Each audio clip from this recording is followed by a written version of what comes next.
when you're thinking about selling, really, uh, there's really no way to convince someone that they should buy something from you unless they already are interested in buying, right? And so, really, what you want to do is use social media to engage your audience so that they want to buy from you, right? So that's ideally what is going to be happening. And actually, social media is really good at doing that. It's really good at uh, helping you tell your story so that people understand who you are, and you'll be able to sell them more things. So let me just, there we go. Okay. So what is the what is the what are the basics that you have to have in place in order for your social selling to take off? So many of you already have these things in place. You're already established on social media, but just as a quick reminder, it's really important that you know who your audience is. It's really important to know what problems you solve for whom, right? And so defining your audience is not just, hey, anybody in Maine or anybody who needs coaching services or any executive who manages people, right? It's got to be more specific. It's got to be more specific about how they have a problem that you actually solve best in the world. And so I'm going to just repeat that. They have a problem that you solve best in the world. So, what is it that you do that they really need, and why are you the right provider, right? And that is true for services as well as products. So, if you really understand that about your business and you understand that about your audience, you will be much more successful on social media. Then choose the right platforms.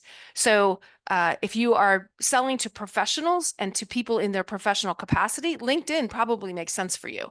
Facebook is more about personal relationships. So, yes, you can sell business services on Facebook, but really, people are not thinking about their business on Facebook as much as they are on LinkedIn. So, really think about the platform that you best fit in, right? Instagram is the platform of, um, uh, you know, food and do it yourself and services and things like that, right? Things that are more visual.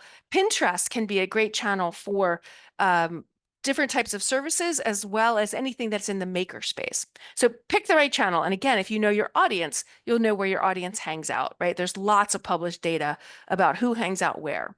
So once you have selected your platforms, you want to optimize your profile. So get the basics right, be professional, make sure that it matches up to all of your other platforms. These are table stakes today, so I'm not going to spend a lot of time on that.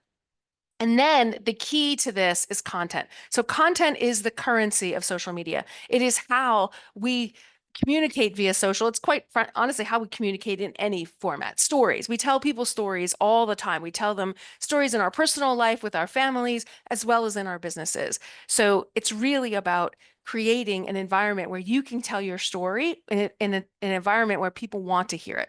So these are the basics, right? So be ready with all these things when you start to think about social selling. And I have a more detailed checklist on these basics in the back of this presentation. So after this, you'll get that deck and you can use that to help you beef up anything that needs support. So social media is about connections. It's personal, right? So your online reputation will lead you to new connections, stronger brand impressions, and eventually more sales. So you can use social media to generate sales through content marketing. And that is unpaid content that you put out and you are, asking people to be interested in what it is that you do, and you are sharing information that drives those new sales. It is not linear. It is not you asking them to buy and them stepping up and buying. It's much more oriented around relationships. So let's talk about how that happens. The foundational principle is that you give to get, right? This is true on all customer engagement, but it's especially true on social media. So what does give to get mean? That means that you will be helpful to them. You will give them things that help them in their life and their business and their success things that are important to them. And when you know your target audience, you're going to know what those things are, right? You're going to know the things that give them value. So give a little bit out in order to get something back. That stuff that you give out could be content that is helpful and interesting. It could be like the insider track. It could be notices of sales. It could be notice sales as in discounts. It could be notices of events coming up. These are things that are helpful, right? If you're a coach and you want to share information about how complicated it is to be an executive in today's stressful environment, that's being helpful, right? So you're not saying to them, "Hey, I'm a coach. I can help you, and why don't you call me and I'll do a sales pitch for you?" No, you're giving them information first. They find that valuable. They follow you. They talk about you. They think about you, and they are more open to your calls to action when you include them in your content. So that is a foundational principle, and you can see how that would be. This is how we build friendships. This is how we create relationships with employees and with partners and with colleagues, right? So these are things that are very natural to us as human beings. So think about those relationships, right? Think about how you build relationships online. So that translates to a certain set of activities on social media. What you do is first follow, share, and comment on other people's content. Those other people might be partners, they might be leaders or influencers, they might be your customers, right? You can tag them in your posts, especially your partners and influencers and customers, right? You're saying something that you think is going to be valuable to them. You want to let them know about, and you want to honor what they've already said, right? So include them and be part of the community, right? Invite comments and interaction. Don't just throw stuff out there and expect that people know what to do with it. Encourage them, guide them. You would be surprised at how often I see wonderful information out there, but it has no real call to action. And so a call to action could be, please share with your network. Please comment below, right? Those are calls to action that encourage people to do the things that are really easy to do. And yes, I know that everyone who uses social media knows that you can share and like and comment, but they are more likely to do so if you encourage them. Give them something interesting to comment about. Tell them the kinds of things you want them to comment on. Don't make them think about it, right? So make it easier for them, and you will find that you get more interaction and engagement and comments. And then, of course, you just have to be a good storyteller. You have to think about your story up front and consistently and compellingly say it, right? So if you're thinking, oh my gosh, I'm not a great storyteller, I actually am going to push back on that, because anybody who is running a business or involved in a business, you know an awful lot about that business. You know an awful lot about the things that you do for your customers. Those are stories. Those are the stories. That understanding that you have uniquely about your business is worth telling stories about. So if you start to feel that anxiety, I would just ask you to, try to set it aside for a minute and really start to think about all the things that you know. Now, does that mean you're going to write dissertations on your business? No, of course not. You need to be interesting, right? Like nobody wants a detailed explanation of all the minutia, right? But your story as an entrepreneur, your story as a business owner, your story as a product maker, your story as someone who solves problems for others, those are your stories, and those are unique to you, and you're going to put your unique flavor on that. You can do this. I have confidence in all of you. Now, you do all those things, right? You use the tools that social media gives us. What do you get?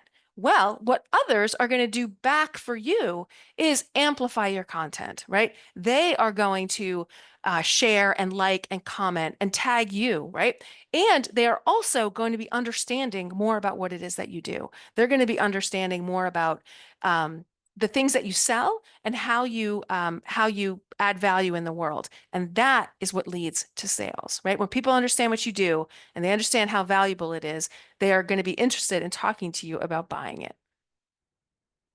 Now, you may be saying, well, I'd rather just pay for traffic. It sounds like a lot less work, right? And it could be maybe a lot less work, right?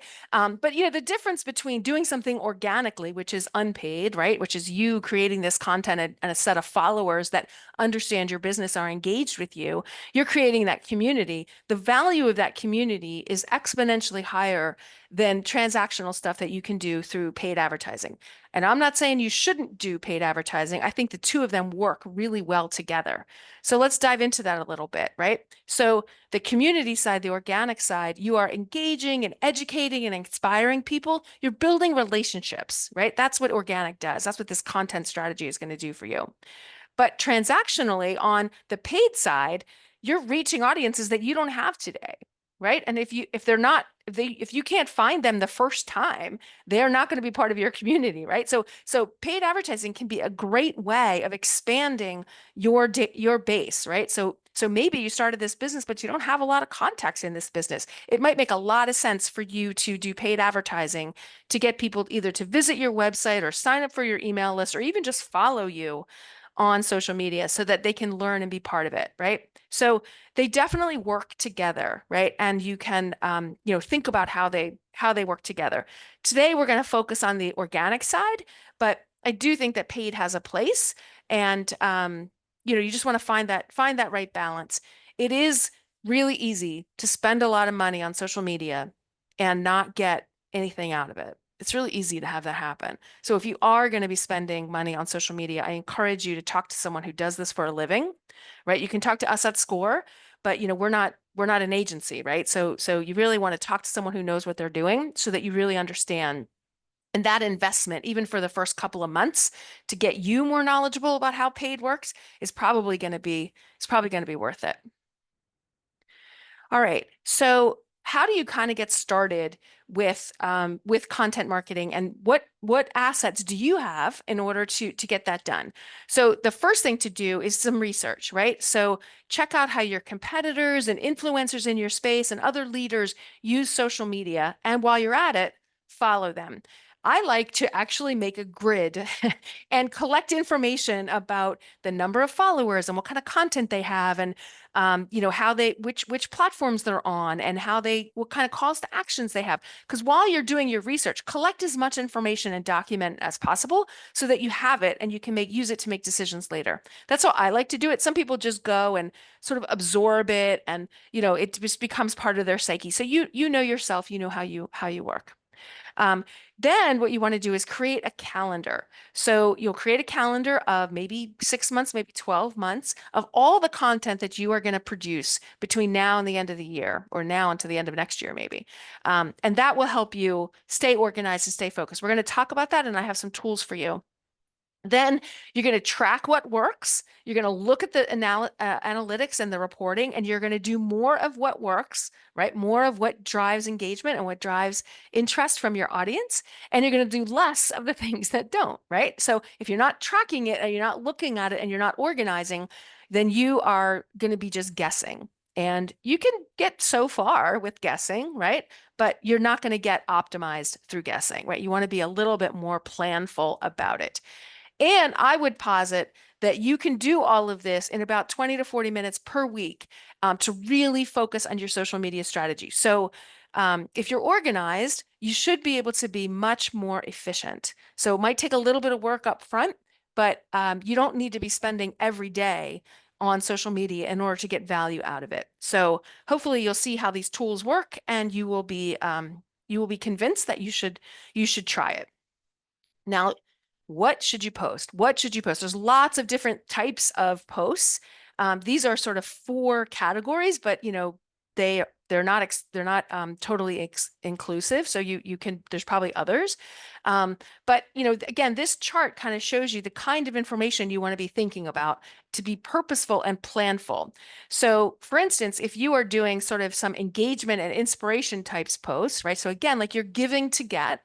So what would those look like, right? Well, their purpose is to kind of capture attention, be cool, potentially get a lot of reach because they're just kind of interesting. So what do they have? What makes them interesting and shareable? Well, they have a great image. They have a memorable headline. They are suggesting that people share them. They're using the right hashtags so they can be found, right? And so examples of that is your product in use. I have a SCORE client, and they make beautiful custom wooden boats. And what they have found through analysis and doing this kind of planful approach is that the most successful posts they have are pictures of boats in the water. Makes total sense when you know that that's the answer, right? They sell beautiful wooden boats. People are investing a lot of money in these boats. They're really custom, beautiful treasures. They're not cheap, and people want to see them on the water, right? Like it's like a pleasurable thing to see them there. Other things that work are videos. things that are beautiful in the world, like a sunrise or a rainbow, or your product in use, inspirational quotes, tips and tricks, that kind of stuff. And then you're looking at this in terms of likes and shares and the number of new followers that you're getting. And maybe you do this about weekly. Then we're going to just go quickly through the other three here. So then you also want to do some brand positioning and education. What is it that you do best in the world, right? You're reminding people how you help them, right? And so there's different kinds of things that fall into this category. Success stories, case studies, partner promotions. Supporting your partners and tagging them on a regular basis is a really good strategy. A sort of ask me anything type of post, hey, a lot of my clients struggle with this, this, and this, or did you know this stat? Has this affected you? DM me and ask about it or put it in the comments, that kind of stuff. Any sort of customer support or service shares, like, we're helping our customers with this issue today. If you have this issue, contact us, that kind of stuff. And again, you want to do this frequently. So maybe about two times a month. Then, of course, the whole point of this is to sell, right? So now you want to ask people to buy stuff. So you will be doing posts that ask people to buy things. So this is product shots. These are calls to action, like, available now, on sale in the store and through our partners, that kind of stuff. And these are all of your offers, anything that you package up, a weekly product feature, a competitive review. So comparing A to B is sometimes really helpful and can generate a bunch of comments. You want to be really clear about how you do that and never talk negatively about a competitor, but you can absolutely pit your wonderful product against something else that exists, especially, of course, when yours wins. These you want to do at least weekly, right? So some of your posts are going to be 100% dedicated to selling, and some of your posts are going to be dedicated to inspiring people and encouraging them to just engage with you and follow you. If you did 100% of either one of those, you wouldn't be optimized. If you did 100% of helping people, people might really like you, but they're less likely to buy from you because you're not asking them to buy from you. If you do 100% selling all the time, people are less likely to sort of pay attention to you because they know that every time you start talking, it's like everything is about buying stuff. And I'm not ready to buy all the time, right? So you want to find that balance. And then there's like events and news. So big things that are happening. So if you think just about these four categories, you can probably think of dozens and dozens of content ideas that you could map out over the course of the next 3 months and create your first calendar. And I just want to make a note here about the frequency. I'm just starting out with suggestions. If you are a retailer, you probably want to be doing product information much more frequently than weekly. If you are like someone who's selling to professionals, you probably sell maybe less and do more brand education, right? More frequently. So vary this based on your product and your customer. So we're going to send you this deck. You'll have this to pay attention to. But let's look at some ideas, right? I love this picture. I'm not sure how they did this. Maybe it's maybe it's edited, but cats seem to always be a good idea. So if you can incorporate cats into your social media, maybe you'll do well. All right, seriously. Let's look at some examples. So here, Justin is selling a customer experience product to professionals on LinkedIn. So what is he doing? He's offering a step-by-step breakdown of how he uses this method with his clients, right? And he's offering it out for free. So that is like a valuable thing that helps people understand what he does, how he's different, right? And then, of course, once they download it, they're now on his email list. He can continue to nurture them. He might have conversations with them, etc. So he's giving to get, right? But he's getting a download, which allows him to then follow up. So having something that somebody can download is always really, really valuable. And that is your call to action. It's like one step closer to the sale, right? Similarly, Michelle's doing the same kind of thing. She's talking about selling on social media, right? So that's very interesting to people who are on social media. Again, like an email subscription is really valuable, right? So social media is great at building your email list. And then, of course, you can then nurture over time, right? And these are people that you can then identify. You have their email address. So Daily Stoic is a great person to follow. I think he's so interesting. So maybe check him out just personally. He's so interesting, but it's he sells classes on stoicism, right? And he is like a historian for Marcus Aurelius. And anyway, that's what he does. So he's selling an email subscription in this post, right? And then Dot Digital, which is basically an agency, right? And they are offering to content that collects email addresses, right? So it's not an email newsletter per se, but you sign up and they'll basically tell you all the events that are happening for people in their target market in the next couple of months. So again, giving to get, right? Like they're giving some information that's valuable, a nice service related to their business, and they're collecting email addresses as a result. So they get followers and email subscribers. So here's my client, Cottrell Boats, whose content is really just about beautiful boats on the water, right? And so this is an inspirational branding, but it does generate sales calls, right? So she's not necessarily saying, call us to build your boat, right? That would be a sales message. This is just an educational type of thing of, these are the kinds of boats that you love to take on the water and you love that sort of visual and sensory kind of experience. So I think that, they have a product that lends itself very easily to this, but you might too, even if you think your product is not visual, really think about that and double down. And again, like, beautiful imagery is something, especially on Instagram, that that really works and engages people. So animals, food, children, right? Always generate likes. Be respectful to the people in the pictures, but also to your business, right? So, but you see a lot of attention around this kind of gorgeous imagery and anything that has a sort of sensory appeal. So, Catawampus Farm is another SCORE client. They sell wool, right, and processed wool, but they also sell meat. But anyway, they have animal shots all the time that generate new interest and get a lot of shares and likes. They balance that with messaging around the wool itself and the skening that they do and the processing that they do, right? So they're balancing it out. They're not all about interesting looking animals, but these are things that if you have this in your business, take advantage of it. If you're a retailer, then the product itself is the content, right? So here, Lisa Marie, that's the great Maine company that actually sells a lot of products that SCORE clients make. They put their products in beautiful places, right? And then take pictures of it.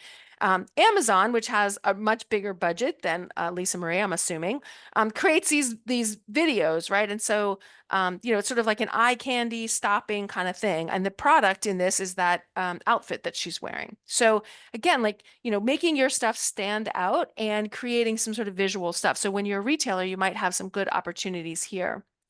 But you can also be really helpful if you are a retailer, right?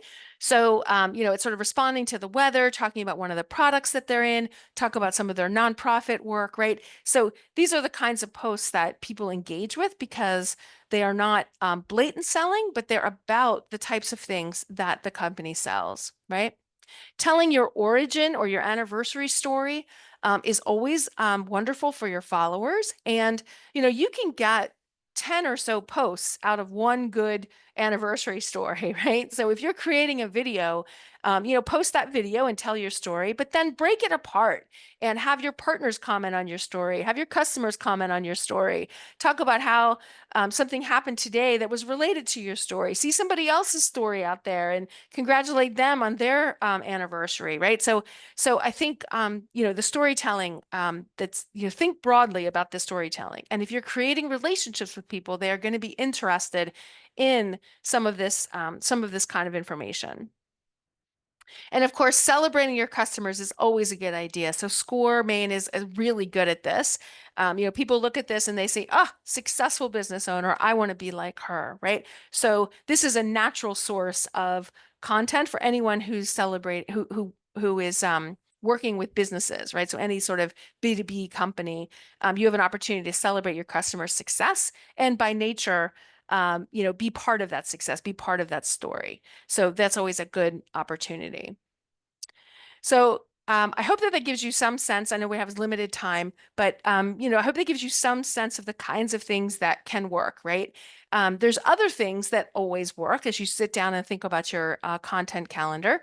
So, anything that's sort of unexpected or special, making people feel like they're insiders, saying thank you, sharing insider information like, oh, this is only for customers or this is only for, folks who we've worked with before, or it's usually only for those, but I'm putting it on social media to let all of my followers in on the secret. That can be good.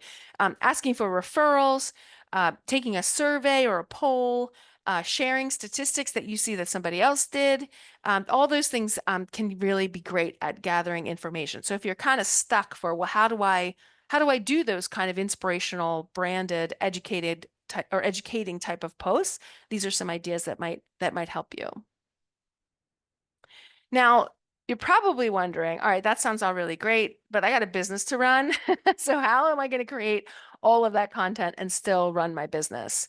So again, be planful and take a minute to organize your content by the purpose and the goal and the channel in order to prepare your materials. And then you will quickly be able to execute because you already know what it is that works and you already know what it is that you're trying to create. So Jasper, I think, is putting a link to a document that includes this template, but it also includes a sort of step-by-step way to create a calendar for yourself. So hopefully Jasper will have put that in the chat for you all, and you'll get it when you get this deck after this session. So why is it that a calendar really helps? Like, it sounds really pedantic, right? You're like, all right, wait, the big reveal, Stephanie, is that you want me to create a calendar? Well, actually, it is really helpful. And it's partly because it's so because you need it to be you need to be planful with all of your marketing, right? Like, you should be doing things purposefully. But it helps you plan out what you need, right? So including your imagery and any video that you have. So a lot of people outsource some of that. So being able to be very clear so you don't waste a lot of time, you can maybe spend less money because you know exactly what it is that you need. I think one of the biggest things about having a calendar is that it helps reduce your stress. So many of my clients they sit down and they're like a complete blank. They have no idea. So they spend 19 of the 20 minutes they have set aside for social media stressing about what in the world is staring at a blank screen, right? But if you already have your calendar there and you already know what it is you need to create, hopefully you can move more quickly, right? Because you've already done the thinking. You've already figured out that this is a smart thing to do, and you just have to execute it based on something that happened this week or something that is coming up next week. So it should save you time, help you be much more efficient, help you be much more consistent, right? So that your storytelling will actually be more successful because clients or your followers and your fans will be more used to the kind of stuff that you do. You'll be able to balance the type of content across your different channels, right? So you will know, how many branding ones did I do this month? Have I done 3? Did I do 2? Wait, what week is it? Am I supposed to do a selling one? No, all that's gone. You just map it out. You know exactly what it is. And if you are outsourcing this to an intern or to an agency, you'll be able to tell them and keep them on track, right? So that, you with them, you plan out the calendar and, then it saves you a lot of time in managing them because you know exactly what they're supposed to be delivering when they're supposed to be delivering it. Can it be flexible? Of course, right? Like, respond to the environment, respond to what's going on, respond to market forces, change it as you need to, revisit every 6 months. But it really, having a calendar gives you a starting point and helps you kind of see what is it that, what's working and what's not. So there's a lot of benefits to it. It's very easy to use the template, right? You'll define sort of the purpose or the goal of each of those content types. You'll identify some themes for the year, probably 3 to 10 of them, probably not more than 10. So these are thematic, right? So a theme might be, a certain product solution that you have, right? So like really emphasizing what it is that you are doing. One of my SCORE clients makes facial oils from kelp. And so one of their themes is the benefits of kelp-based products, right? One of their themes is how facial oils are actually more economical than creams. Then they will also, they have a theme that is around, the benefits of buying local, right? So these are the themes, and they can do the different types of posts under each of those themes, right? So then once you have your themes, start out with the things that have actual dates attached to them. So start out with big events. So let's say you have a party every year. Let's say that you have different seasonal sales. These are things that are tied to actual dates in the calendar and they really can't move. So they should go in first, and then the rest of it kind of gets built around that, because if you have a big event or a big fundraising event every year, you're going to have to do a lot of posts to get up to that point, right? So you need to focus on that and make sure you have space in your calendar. And so start out with those and then fill in the calendar as we talked about with the different types of posts, and try it. Just try it for a couple months and maybe fill it out for 3 months, right? So like, the next 90 days, and then see how it goes. See how happy you are. See if you see an increase in engagement. See if one type of post is doing better than others, right? And then you can start to adjust and adapt and continue to optimize as you go, right? So keep iterating. This is not like a do it once and then don't think about it forever. It's really much more of a process and an iteration. So hopefully that document that Jason or Jasper sent to you, excuse me, is clear, right? In all of these steps. And if it's not clear, I hope you'll give me that feedback so that we can adjust it. Lots of clients ask me, can AI help me develop my calendar? Can AI give me some ideas? And absolutely, this is a great use of generative AI like ChatGPT or Gemini or Claude or whatever you use. This is a prompt that I created as a sample for a business that sells positive parenting courses. So you're basically asking generative AI or ChatGPT to come up with the list of topics, right? Come up with themes and come up with topics. So the arrows on this slide are sort of tips for writing a good prompt, right? Obviously, this prompt's not going to work for you, but you could copy it and then adjust it for your business, right? So the things that you want to do are clearly state what your business sells, right? So that the AI knows what it is you're trying to do. Tell them about your target audience and what the motivation is. Be very clear about your business goals, like what are you trying to achieve with these various posts, and then tell it what you want it to deliver. You want it to deliver themes and topics. So this is part of what it gave me this huge long answer, which was really awesome. But I wanted to show you what it delivered based on that prompt. I got 6 wonderful themes. I got a bunch of post topics for each of them, and I got recommendations for engagement goals for each of them.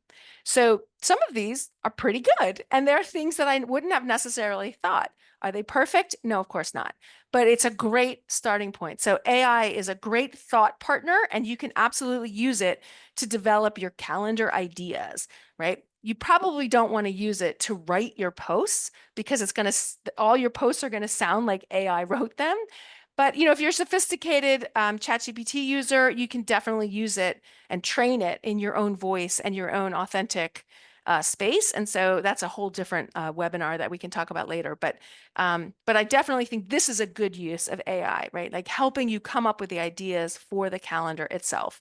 So I hope you'll give that a try if you have some experience with ChatGPT or Gemini. So while you're putting all this together, keep in mind some of the things that you shouldn't do, some of the bad habits that you want to try to get away from. And you know what these things are because you see them every day on social media, right? Like you see stuff that is not interesting, stuff that is 100% a sales message that has nothing to do with the customer, and it's all about the company. It's generic, it's targeting things for you that you're not interested in. It's obviously ignoring any sort of analytics or ROI, right? Like it's just not relevant to the people that it's being sent to. So you now, after this webinar and hopefully working with your SCORE mentor, you're going to have a lot of tools. You're going to have a lot of tools that you can use to optimize your social media. So you can absolutely avoid all of these things and be a good actor. And quite frankly, your business reputation depends on it. So how are you going to measure this? I would measure organic social success through the number of new social followers that you get, right? Or your email subscribers. The kind of engagement stats like likes, shares, comments, or click-through rates for folks who are coming to your website. You can track if people are buying, right? Like if you have a product that you're selling and they're clicking through to buy. If you have an Instagram shop, which many of my SCORE clients do, you can track it directly from your post to the purchase. And then of course your total number of social followers should be growing over time, right? So you want to make sure that you're getting overall growth, right? And overall engagement as well as new subscribers. And then of course you want to track sales. Like we're all about selling here, right? So don't be afraid to think about the money side of it, right? So you should see more money, you should see revenue, you should see order size grow, right? Like you should see people trying out the product once maybe, and then coming back and buying more. Maybe you see new customers, maybe you see new sort of like marketing qualified leads if you're a business selling to other businesses. So you want to look at some of those metrics, and all of this information will be available in the platform itself. So you can use a combination of your website analytics, your Google Analytics on your website, as well as what's in Instagram and Facebook and LinkedIn in order to get these stats. There's nothing fancy here. The key is look at your stats, right? Don't ignore them. Don't assume that the person that you pay to do the content is doing it. Maybe you pay that person to put a report together for you every month, but you should sit down with that person and go through the report and talk about it and really understand it's your business. It's your business. You are really responsible for optimizing it.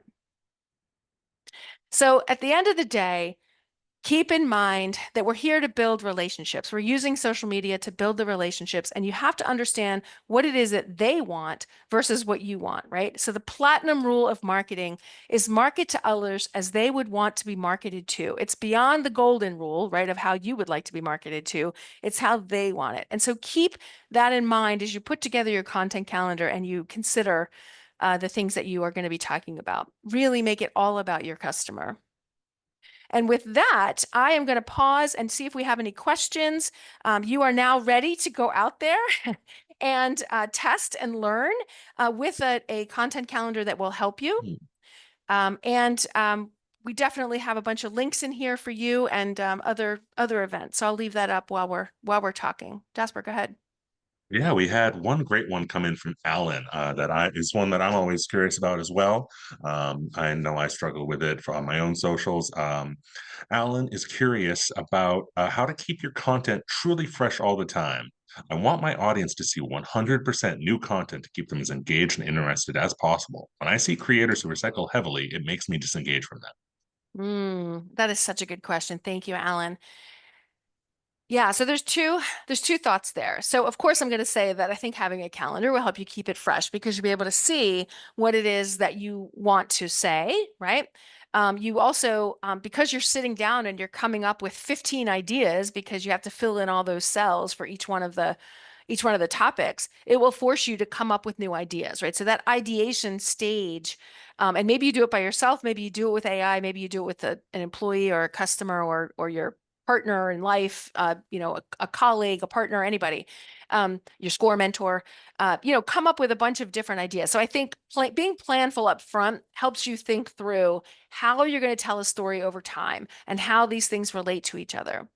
One way I love to come up with compelling content is to brainstorm out like a 10 tips guide to your business, right? And so the process of coming up with those 10 tips gives you 10 topics.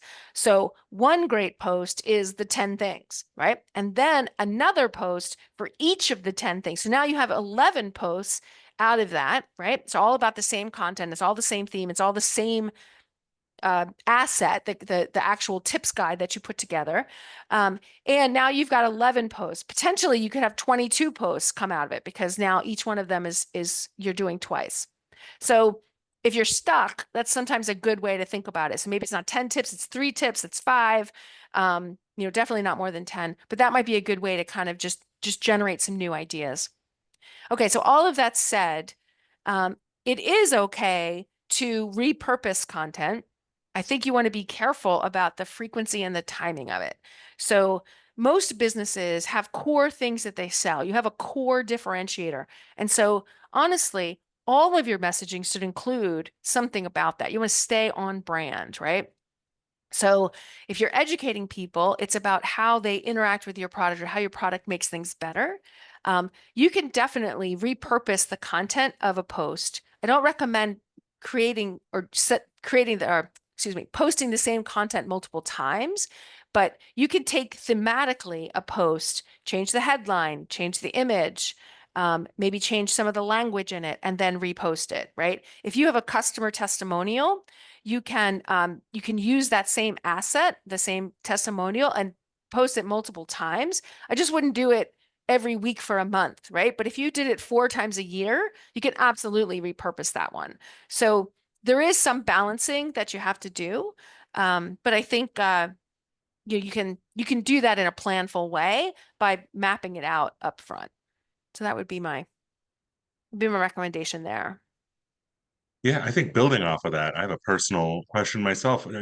I always personally struggle with actually just, I could schedule out a post, sure, but I always have the problem of just actually posting it. Do you have any recommendations? Is there like a way to automate it or any external options for automation? There are tools out there that let you schedule, right? So you can do some scheduling in Facebook, but having a Hootsuite or a Sprout or any of those sorts of tools, you can schedule out your content in advance, and that sometimes helps, right? So maybe you have time on Monday mornings to set up your post for the week, right? And then you're done for the week, right? Then you're checking in when you can to engage with people, like comment on other posts, respond to comments that you get, et cetera, right? So that can help. That can help. I think in some ways, though, there's not a lot of shortcuts. You want it to be authentic, right? And you want it to be true to your business and to your story. And in order to do that, you, the business owner, need to be involved, right? So you can outsource it to someone, an agency or a contractor, but that person has to be working closely with you in order to get your voice right and get your brand right. So I think even if you feel like, oh, well, I'm not a marketing person, I'm just going to outsource the whole thing and wash my hands of it. I really recommend that the owners of the business stay involved. This is a very public way that people perceive you and how you set your reputation. It's just as important as your product. It is just as important as your customer service. And so I would say that try to resist shortcuts, but there are ways to be more efficient as you do it. So does that answer your question? Is Yeah. that helpful? Yeah. Totally. Speaking of efficiency, we have a few questions from Wildview Gardens. Their first one is on that topic. It takes them about 30 minutes to prep a post and send it. Would you have any tips on maybe streamlining the process? Yeah, so I'm not quite sure exactly why that takes so long for each post. It might be that you're creating the imagery in that time, which does take some time. Setting up templates for imagery can sometimes speed that along. And again, uh, when there's things like that that are time consuming, doing them in batches really helps. There's like a psychological concept that has a big fancy name, but basically I call it switching costs. When you move from one task to another, there is a switching cost in your brain to get yourself out of that mode and into the next mode. But if you're in the content creation mode, stay in that mode for an hour if you can and create a whole bunch of posts at the same time or a whole bunch of images at the same time. And sometimes you can take an asset and change the background, right? Or put a different headline on it. And so you basically are making one asset work a little harder for yourself. So again, you want to balance, what Alan was saying, where, he personally would not follow you if you if you keep using the same stuff, but it's I think you can repurpose what you're doing. So I would say try to reduce the switching costs that you're doing in that half hour. And so maybe over the course of 2 days, 1/2 hour is all imagery. So you stay in that zone and you get a whole bunch of images done. And then the next day, the half hour is all about copywriting. And so you write a whole bunch of posts, and that way you just schedule them. And maybe that would make you more efficient over time. You're still spending that same half hour, but maybe getting more done in the half hour. So I hope that gets you started, and happy to talk to you directly if not. Yeah, they say that it does take the imagery takes up a good chunk of their time, it looks Yeah, like. yeah, that It makes looks sense. like they say that's their average time as well as numbers they've gotten from professionals. Their other question's pretty great too, and it also kind of ties into a second question from Alan. Any further tips on maximizing traffic across different platforms? And Alan's wondering how you can test what kinds of content that'll best land with their audience. Great. So a bunch of questions in there. So yes. So back to the original group that was asking a question about the asset creation. Sometimes outsourcing just the assets or just the video editing or just the image creation or just the photography can save you a bunch of time, right? Because someone who is an expert in Canva or whatever the tool is that you're using is going to be faster at it than you are, right? So there might be some things there that would make a difference for you. And then of course, if you're hiring an agency, they're probably going to have some sort of standard value. You know what I mean? So it's not necessarily time based. It's based on like each post has a certain value, and you may or may not be able to negotiate that. All right, then to Alan's questions, um, when you're optimizing across platforms, what you want to try to do is think about having the same kind of content. I mean, it's adjusted for the platform, right? So LinkedIn, Facebook, and Instagram, having the same post, the same call to action, and all three of them at the same day helps you understand whether or not one platform is better for things or not. So you want to set up your calendar to allow for those kinds of tests and try to be consistent across all of the platforms that you're using. Typically, though, LinkedIn is a very different audience than Facebook and Instagram. So typically, LinkedIn will have its own strategy, and then what you do on Facebook and Instagram is different. So, if your business is selling to other businesses and professionals, then using LinkedIn makes sense. And then if you are maybe celebrating your employees, you want to do that on Facebook or Instagram, right? So you want to think about those different platforms. So the best way to do testing is to come up with a series of hypotheses. So you say, well, I think I could engage more people if let's pick an easy one. If I use a call to action that is email subscription versus follow me. I made that up, right? I think I could get I could get more downloads if my title was 5 tips to do something something rather than, why the something something adds value to your business, right? So adding that 5 tips might be your hypothesis. So you come up with these hypotheses of things that you want to test so that you go into the test knowing what it is that you are actually doing differently across them, and then try to do the posts as equivalently, if that's a word, as possible. So to the same audience with the same call to action with either similar imagery or completely different imagery that changes one thing at a time, right? So kind of what the drivers are if one does better than the other, right? I think over time, you can also run tests by saying, all right, for these 2 months, I'm going to do, and again, I'm making this up, I'm going to do a sales message every day, and I'm going to do a brand education message once a week. And I'm going to see what happens over these 2 months. Can I increase sales? That's my hypothesis. Then over the next 6 weeks, you are going to reduce the number of sales messages to 3 and increase the brand education messages to 3. So now I've got a different cadence over time. So now I'm comparing the first 6 weeks to the second 6 weeks, right? And of course, you want to try to keep those 6 weeks as equivalent as possible. So like no big holiday in there and no big other influence that might change the reactions. So hopefully that helps you set up some tests and kind of understand what it is that you're looking at. Yeah, great feedback there for sure. We have one from Marnie coming in.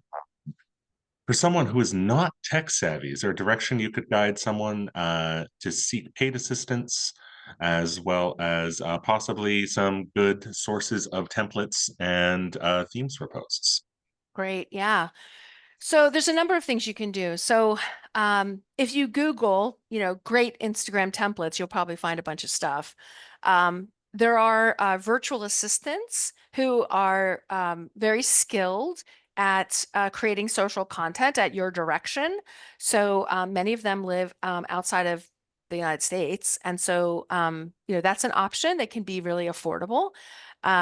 There are freelance networks like Upwork and Fiverr where you can go in and you can say, hey, I'm a business that does this and this, and I'm looking for someone who can, create and manage social posts for me. And that might be a way to find someone who is very affordable. Um, you could take some SCORE workshops and maybe find that you have some latent skills about creating content or shooting videos that you didn't know that you had. So I think there's some options for you. I would just caution about giving your passwords to a an assistant or a contractor that you don't know personally, because once they're in there, they can do anything. Not that most people would, but it's just not a good practice. So if you're going to do that, you're going to outsource it. You will want to set up having some sort of tool so that they have access to the tool and to scheduling, but not to your actual accounts. So hopefully that helps you. Yeah. Kathleen with a poignant question as well, topic we covered a little bit in a recent workshop. I've heard that images aren't as effective as shorts or reels lately. Is there a good way to track how they impact and know which one to use?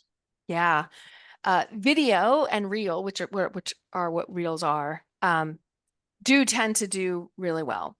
Um, there is also, because everyone knows that they do well, there is an abundance of badly shot reels out there, right? And so, if you're part of your part of your message might be, hey, I'm a real person, I'm a real farmer, I'm out here in the fields, I'm harvesting kelp from the water and I'm in like my slicks and it's windy. And so, so the sort of like raw quality of the video might be part of your brand, right? Is what I'm saying. So it might actually be helpful to have things that are not super polished, but they need to be professional and they need to have a certain level of, I would say, understandability, right? Like it has to be clear what it is that you're trying to contribute. So take care with that and do the right thing for your business.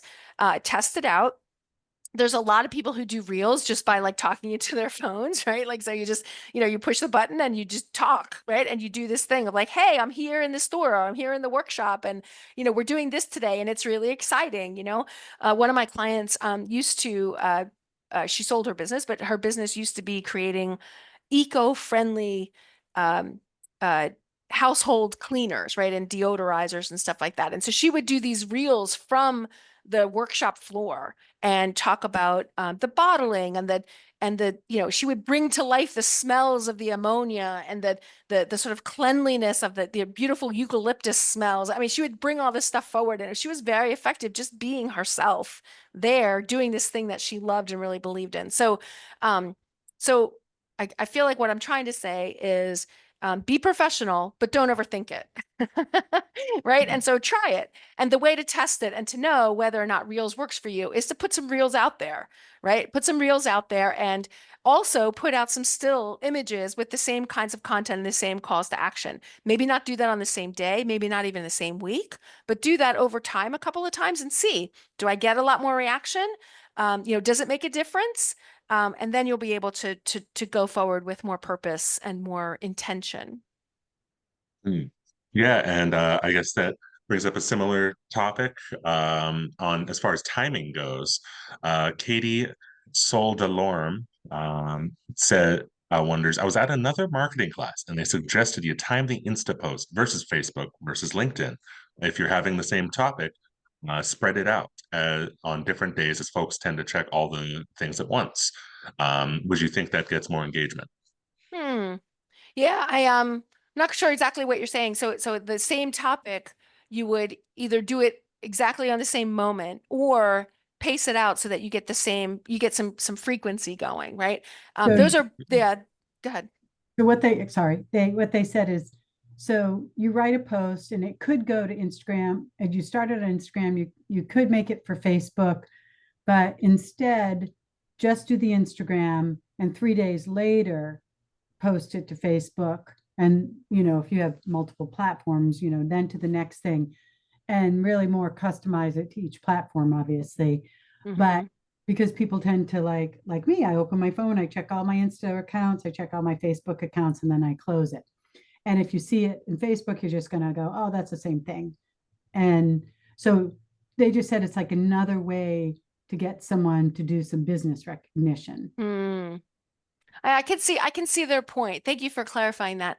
I can see their point. And I guess I would say, like everything in marketing, test it, right? So the foundational principles of marketing would say that reach, which is all the platforms at once, and frequency, which is having the same message over time, right? So reaching these people on different days consistently is those are both really powerful drivers of response.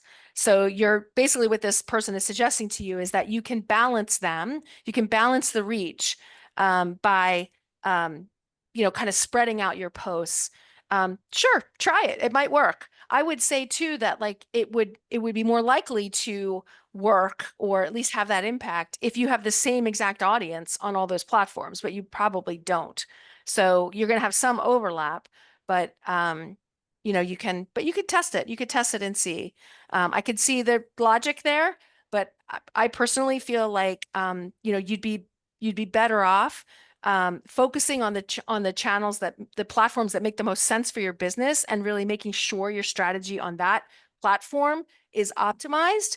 And then your other platforms are sort of like, you spend less time on them and less attention. And so maybe those are the ones that you do as a secondary focus. But repeating the same message over time is very effective and something that you want to do. And that's why you have themes in your content calendar. So I hope that answers the question. Test it, check it out. And we have one last one from Miriam. Miriam is having a hard time making different kinds of videos as a concrete delivery business. Any suggestions? So this is where I think, brainstorming it out about what's unique about what you guys are doing. So maybe it's like, okay, so watching concrete get poured onto a surface might feel redundant after a while, but honestly, where it gets laid, what the purpose of the thing is that you're building, the people who are doing it, your employees and the contractors that you use, what your customers get from your service, um, you know, uh, how you customize what it is that you're doing, all of those things have value to the storytelling. So while the visual might be similar, right? And I'm sort of visualizing, the truck that turns and the concrete's pouring out the back, but maybe there's some more interesting things that you're doing. But all of the elements that go into the relationships for your business have value, and you can emphasize one or the other in these different things, even if it's really just about the voiceover, right? Or you're showing the mixing, the pouring, and then the results and the outcome, right? People enjoying doing whatever they're doing on the concrete that you laid. So it's anyway, I would think broadly about that, so that while it seems consistent to you because you know so much about it, you may find some things that spark. And here's a great example. So thank you for sharing that. It's a great example of getting other people in your brainstorming, right? So that other people who aren't quite as involved in your business as you are might have ideas that you don't come up with on your own. And then doing some research out there to see what else is out there. If nobody else in the world is posting reels on concrete pouring, you can corner that market. That could be a big opportunity. So, get other people involved, your SCORE mentor, your partners, your colleagues, your customers, and brainstorm with them a little bit. I would say from a personal experience in a similar marketing and video field, a good drone shot of that would go a long way. People love to see a drone shot, especially of concrete getting poured. Good It's a point. really Good point. satisfying, kind of gets an overview of where your forum is as well. So I would highly recommend seeking out a local drone photographer. Great ad. Thank you. Yeah. And all right, well, we're right at 1 o'clock. Anyone else have any questions before we wrap up today? I will take that as a no, but I will include contact information in case anyone else has any further questions. I want to thank everyone for joining us today on an absolutely invaluable topic. Sam, you always do a great job presenting these, and we really appreciate you putting it on. And we want to thank our sponsor of today's event one more time, the Maine Technology Institute. We're happy to be friends and partners with them. And one more plug for SCORE. If you don't already have a mentor, it's a free, completely confidential service, and you can apply for one at score.org. You can, we're here for any part of the life of your business, and with a wide variety of topics and mentors throughout the country. And thanks again, everyone, for attending. And I hope everyone has a great rest of your day. Great. Thanks, Jasper. Take care, everyone. Appreciate it. Thanks again. Have a good one.